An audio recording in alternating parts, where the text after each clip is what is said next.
Yo, did you see that new thing by Matt Colville? I did. Let's talk about the Illrigger, a new character class for 5th edition D&D. I'm Nerdarchy Ted. And I'm Nerdarchy Dave. Welcome to Nerdarchy, for nerds by nerds. So I guess it's time to see what the hell this is all about.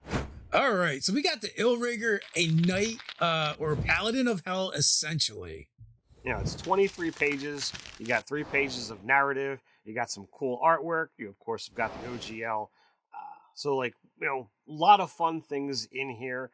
A lot of, crazy, imaginative new ways to do some very cool stuff. Yeah, and it's written and designed by Matt Colville and Matt Colville's MCDM Productions team. You can pick this up over on the store. You might be able to get it as one of their Patreons, and also over on their Patreon, they have the Arcadia digital magazine if you don't want to buy it in the store. So you got some options there to go check it out. We'll put some links down in the description over to the Matt Colville MCDM Productions for you. But hey, if you want other things involving fiendish fun, you might want to check out Ampuzia, Curator of Souls from Nerdarchy. You can actually get it for free over on our website, our store. It was a International Tabletop Day giveaway that we did that's still up there. So you can kind of check out the things that we're doing. So the Illrigger, it's a very martial class, and it comes with, within the PDF, 3 diabolic contracts. So there's 3 subclasses linked to it. You have the Painkiller, which you're linked to Dispater. It's very much a martial warrior. You have the Shattermaster, basically a servant of Moloch, and you're a martial rogue. Or you have the Architect of Ruin, which is linked to Asmodeus, and that's basically a spellcaster. Yeah, you get access to your subclasses at 3rd level, and you're not an actual rogue, but you're more rogue-like than the other Illriggers. So some of the abilities you're going to get there are going to be super helpful for that. So the question is, what do you guys think of the Illrigger? Are you playing it? Is it new to you? Do you have an opinion of it? We'd love to hear it. You can share it with the Nerdarchy community down in the comments below, and share your thoughts and opinions. While you're down there, don't forget to do all those cool things like, share, subscribe, even, clicking on that little notification bell. And quick reminder, we drop new Nerdarchy videos every Monday, Wednesday, and Friday. Come on back and see what's going on. So this is, as I said, a martial class. So you're going to get a D10 hit die. You're going to get light and medium armor as well as shields. You're going to get simple and martial weapon proficiencies. Your saving throws are going to be con and charisma. And then you get a skill choice of 2 from Arcana, Athletics, Deception, Insight, Intimidation, Investigation, Persuasion, or Religion. So you get a nice mix there. When you do finally get your subclass at 3rd level, you're going to actually end up getting 6 subclass features. That's actually more than any of the other classes give you. You're going to get them at 3rd, 7th, 9th, 13th, 17th, and 20th level. This is definitely a very interesting point. And Dave, you had said kind of off air that, this particular class is actually built so that the real theme of the class is there throughout the levels of 1 through 20, but the real foundation of who you are is in the subclass. So having 6 levels or 6, tiers of abilities that you get from your subclass will really make each particular different section of a Illrigger stand out from the others because you have so many different abilities linked into those subclasses. Yeah, if you run the math on it, right, it starts at 3rd level. So technically that's 18 levels of, where you're in your subclass. So every 3rd level, you're getting a new ability that's related to your subclass. Definitely a lot of fun to look at from there. But as I said, it's a martial class, so they get a fighting style. But, you have a choice of 4 that don't exist anywhere else. You've got treachery, bravado, schemes, and lies. Yeah, you get access to them at 2nd level. You get to pick one. And, they're probably it's probably worth mentioning those just because they are different. You can't get them anywhere else. Treachery, when you attack an enemy who has none of your allies adjacent to it, you get a +3 bonus to damage rolls. So this is all about going mano a mano. Bravado, while you're not wearing any armor, your armor class equals 10 plus your dex mod plus your charisma modifier. You can use a shield and still gain this benefit. You're just going to be so pretty, they're not going to want to hit you. So schemes, while you wield a melee weapon in one hand and no other weapons, you can use your reaction after an adjacent enemy attacks you to move into any other occupied space within 5 feet of the attacking enemy. This movement does not provoke an opportunity attack, so it's just going to make you more mobile. Then last, but certainly not least, lies. When you attack with a two-handed melee weapon, you can use your charisma modifier instead of your strength modifier for both the attack and damage rolls. So you got a lot of cool options there that you get to choose from for your fighting styles. And also, I think they probably can't even just use the fighting styles because of the way, the SRD is constructed. Yeah, I don't think the fighting styles are in that, so having to create new ones, definitely, makes that kind of choice for them. So you either decide, well, I'm going to create new ones, or do without. And I think there's some interesting things that are there.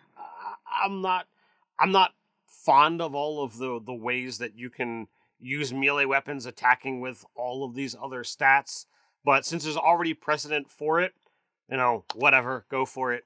It's just not something I particularly. So even before we get access to those fighting styles, we're going to get access to a feature called Infernal Conduit. And essentially, you're going to get a number of dice, a dice pool equal to half your level rounded up in D10s, which what you can do with these D10s is you can use them as an action. You can transfer your health to somebody else, rolling those 2 die 10, or their health to you. Or you can attack with this ability and you can, again, transfer their health to you, but they don't have to be willing. This is a spell attack roll. So that means something very specific.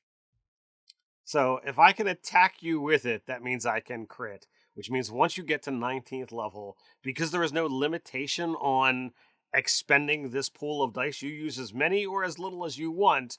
And you can be like, all right, bam, I attack you with it. Oh, look at that. I rolled a natural 20. That means I just crit. So 20 d10 damage to you, 20 d10 health to me. Oh. And any excess beyond your maximum hit points become temporary hit points.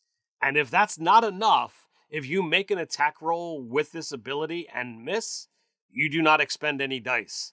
So there is never a problem. Just be like, I'm going to just use this until it actually works. Now I will say, one of the things is you have to choose the number of dice before you attack. So it's not like you can be like, oh, I was only going to spend 1, but, since that's a 20, I think I'm going to spend them all, right? Or, whatever. Yes, it is a declare beforehand, but it is one of those things that there is never a reason to not, there is no reason to fear using this ability, because if you are trying to attack with it, the fear of loss of a resource is not there, which that in and of itself, is an interesting situation. So the next, core feature of this class, that being, I would say, the first one, the next one you get at second level is Baleful Interdict. And basically as a bonus action, you get to put a seal on someone and you basically kind of mark them. They don't know they're marked. No one else knows. Only really and you can basically... Other Illriggers will be able to see the seals, and it appears as a sigil, like glowing upon the person. Yeah, but I think you're the only one that can see it. So I don't know if other Illriggers can see it or not. But for the most part, no one's going to know that this thing's on them. And you can keep stacking them on them, or you can use them. So the way it works is when you or an ally hits the target and they're within 60 feet of you, you can expend the seal. They'll take an extra 2 die 6 necrotic damage, which is great because, if the rogue hits them and, crits with their sneak attack, you can add another 4 die 6 crit to it, of narcotic to it, or you could do it yourself. Not narcotic, necrotic. That's completely different. That would be poison damage, I think. And also, though, that's not all. For if you're within 30 feet of the target, you regain 2 hit points for each die of damage your seal deals. So that makes it pretty potent. Yeah, it is a very useful feature. You are correct. only the Illrigger who placed the seal knows it's there, and it appears on the Illrigger as a glowing glyph on the creature's forehead. And they last a minute. And they last a minute. If the creature dies and you don't want to siphon that healing, you can move it. If a creature with any of your seals on it dies, you can move all of its seals to another creature within range. So if you can't siphon at that point in time, you haven't delivered the damage, well, then feel free to slide it along to somebody else. So definitely a lot of fun. Yeah, and the seal lasts a minute. You can do this a number of times equal to your charisma modifier, and the ability refreshes on a short or long rest. When you get to 10th level, it goes up from 2d6 to 3d6. There's also a lot of abilities that work with your seals that are based on the subclasses. So you put a seal on someone and then they're affected by an effect, but they also still technically have the seal on them. It doesn't appear that it replaces them. So at certain levels, you get these Battlefield Index improvements that make it better according to whatever subclass you went with. One of the things about this class is there's not a whole lot of things that fall under the ribbon ability, but at 3rd level you get Hellsight. Your mastery of deception makes it easy for you to recognize the use of concealing sorcery. As an action, you can extend your awareness out from you until the end of your next turn. You know the location of creatures within 60 feet using magic to hide or disguise themselves. You can use this feature a number of times to do a prison modifier, and you have to finish a long rest to regain those uses. Now, we bring this up because this is like the closest thing we could find to a ribbon ability, which it really isn't. It could actually be fairly useful, if you need to find someone that's using magic to conceal themselves. And you get to use it a decent amount of time. I mean, I can't imagine playing Illrigger and not maxing out your charisma as fast as possible because there's so many things that are going to be dependent upon it. Absolutely. Now, this is going to be very DM interpretive because it just says using within 60 feet using magic to hide or disguise themselves. It doesn't say necessarily from you, so that's going to cover a lot of things of, am I wearing a disguise? Have I used magic to disguise myself? Am I just hiding? Well, so there's I interpret this, it has to be magical in nature. Like, okay. It's got to be an illusion spell. It's got to be invisibility, something, maybe like a transformation spell that might be iffy, or a shape changing spell. Those might be up for interpretation. But I think as a DM, I'd be like, this is very specific to something that hide or disguise. So if it functionally changes what you are, like shapeshifting probably wouldn't work. It's a pretty cool ability, but usually 5th edition has a very concrete yes or no. I feel that there's a lot of things here that could be situational or, DM dependent, because it just says using magic to hide or disguise. What falls into that, is class abilities that don't use a spell, is that magic or not? So there's some things that could be on that spectrum. So now, that being said, that's your third, like an ability you get at 3rd level when you pick your subclass. And when you pick your subclass, you're also going to get some other abilities. All of them have this ability, this feature called Invoke Authority, right? And it's something that you get to use. You only get to use it once a day, but all of the Invoke Authorities are really good. And generally, that's not even the only thing you get when you pick your subclass. And also, you're getting that Hellsight. So 3rd level is a bit of a loaded level for this character class.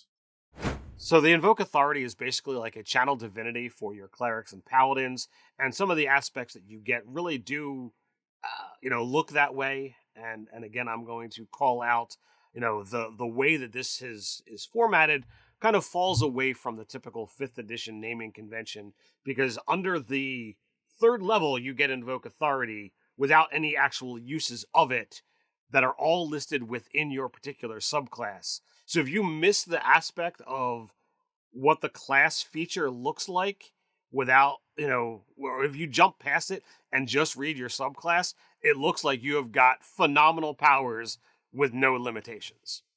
Yeah, and also like the ability itself, the invoke authority isn't actually on the table either. So so like either adding it to the table under third level, so maybe that to look, or just adding, you know, uh just only having it under the diabolic contracts maybe would make it a little bit easier. But I mean the information is there. Yes. But when we're looking through it, if you weren't thorough, you'd be like, oh, I could just do this all the time. It's awesome. Yeah. And since one of those things is literally, uh, upon invoking Despater's authority, you gain an extra action in addition to your normal action and any possible bonus action. Super crazy. It's basically like an action surge there. And that's just one example. But so without, the limiting factor that's listed above, it definitely looks like I can action surge every turn. Yeah. Uh, So pretty much all the way, from first level to 13th level it's all like your standard stuff, your ability to score improvements, but then like it's improved infernal conduit, diabolic contract improvements.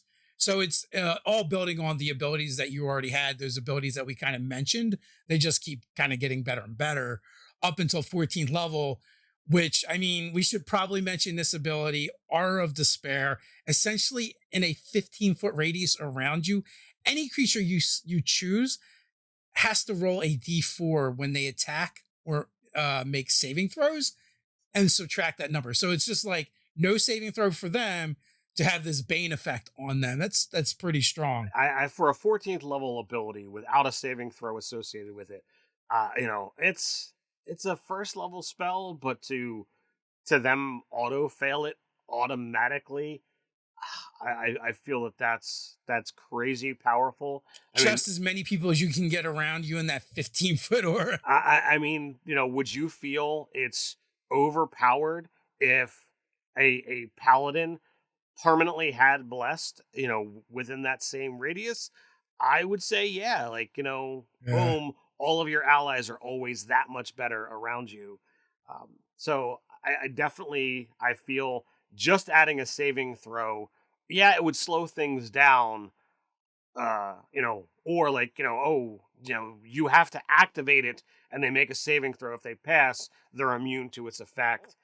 Just having that action economy where you have to turn it on. But just, I think if you've got this aura around you that you can't turn off, that they don't save against, I would imagine that, people aren't going to want to be around you because it's just, it's horrible to be in your presence. Well, and or if it was action based like you said, or if it was usage dependent, maybe instead of just like being on all the time, it might be a little bit too good. And then 15th level, we get a weekly ability where you just summon a bone devil that serves you to the best of its ability. Not for that long, for a minute. So basically, that's kind of like everything about this character class is like combat almost, for sure. Very little social interaction or exploration pillars. I mean, I feel like players are gonna really like this. So let us jump into. I guess it's also worth mentioning it's a martial class, so 5th level you get extra attack, like you do with most other martial classes. Yeah, there's been some things that we've kind of bypassed to get to the meat of what this is. Yeah, for sure. So there's some other things that we're gonna get in this PDF as well. In addition to this character class and the subclasses, we're gonna get 5 new spells. Hell's Lash is one of them. It's very similar to WITCHBOLT. There's also Single Combat, which is very similar to COMPEL Duel. The one that kind of stood out to me is Wall of Death. This is a 5th level spell. You create a wall of necrotic energy on a solid surface, and it functions like your other wall spells, but it's definitely a lot of fun, and it's a wall of death as opposed to one of those elemental walls. Yeah, just basically necrotic damage on one side.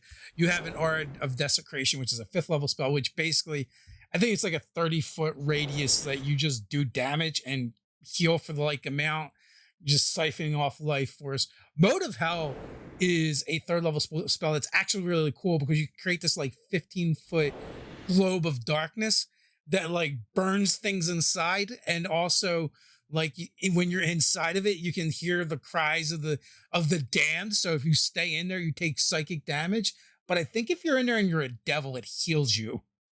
It says devils are immune to this damage, can see through the darkness, and regain 2d6 hit points if they start their turn in this area. Very cool for your devil allies. You're also going to get access to an Illrigger NPC. They're a painkiller subclass, Lady Dazarin. You're gonna get their stat block, and also like that's the character from the narrative in the beginning of the PDF. So the last thing that's in this document is going to be retainers. So if you're using the rules for followers, they have the information for that on there. You know, it's got an agent of Shadowmaster, the Deceiver for the Architect of Ruin, or the Tyrant for painkillers, and it has all of the information associated that you would have with followers, you know, retainers, you know, put it in there, you know, with their 3rd, 5th, and 7th level abilities, as noted in the document. All in all, when I look at this particular character class, I am not I'm not one to do combat heavy games, and this class is built on a very combat heavy system. So sure, I would certainly allow this in my game. Reading through it as, you know, a content creator, as well as, you know, someone who's been playing D&D for a long time, there is a bit of frustration for me personally on how things are presented. You know, I want to see those typical naming conventions. But the one thing that definitely threw me off was literally reading the very first power that the Illrigger gets at 1st level, called Forked Tongue. And this definitely kind of set me off just a little bit. You have facility with speech and know how to manipulate an audience. Whenever you make a ability check to persuade, deceive, or intimidate, you can treat a d20 roll of 7 or lower as an 8, and additionally you learn the Infernal language. Don't have a problem with learning the Infernal language, but for a 1st level character to have 3 skills that they can automatically roll an 8 on, even if they're not proficient, that are all charisma based, which this character should automatically be charisma based. If you've got less than a 14 in your charisma at start, I think you're kind of doing this wrong. So that basically means not having any training in those things. You can't get below a 10. I have a problem with this. Too good? It's too good for a 1st level character. Now, I know that there are some other subclasses out there that have similar things, and I know that there are, like Rogue's got reliable talent. I know there's that the Bard ability that, you know, starts at 3rd level. If you want to do this one, any skill that you're proficient with out of this list, sure, I'll take it. I'll have no problems with that. But I could just be like, well, I don't need to worry about the lower end of the spectrum at 1st level. I'll take these skills later because I can just be straight up at a 10 without having to do any work. Right at level 1. It's too good. So, any other thoughts before I jump in here? You know, again, it's good as is. I think that the ability to have that crit on the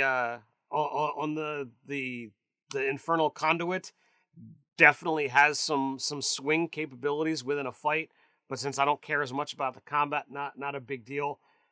All in all, you can tell that this was expertly written with, you know, flavor and theme, and it's got it down to a T. It's beautifully put together from a story standpoint. But we're also talking about a Hell Knight. You're talking about someone who is gone beyond like a warlock. You know, you are basically an anti-paladin, a Hell Knight. it's not very heroic. So if you can find a way to play this character who is willingly using the powers of hell and serving hell so willingly as a hero, I'd love to see how. That's my Well, that's my the gripes. narrative kind of does that. I think they're trying to set up that up and be like, oh, this is how you could use it.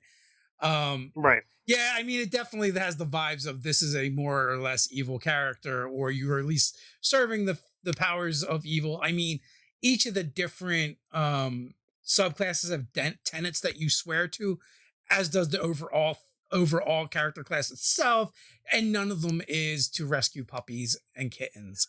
I can tell you that much, right? So there's that going on. It's like, figuring out how to fit this into your adventuring party, especially if they're more like heroic characters, might be a little bit tougher.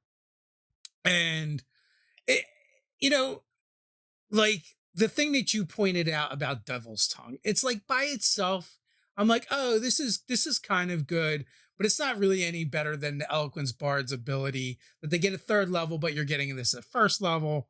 And the Eloquence Bard is probably going to have expertise in those as well, which you don't have going on here. So that's okay.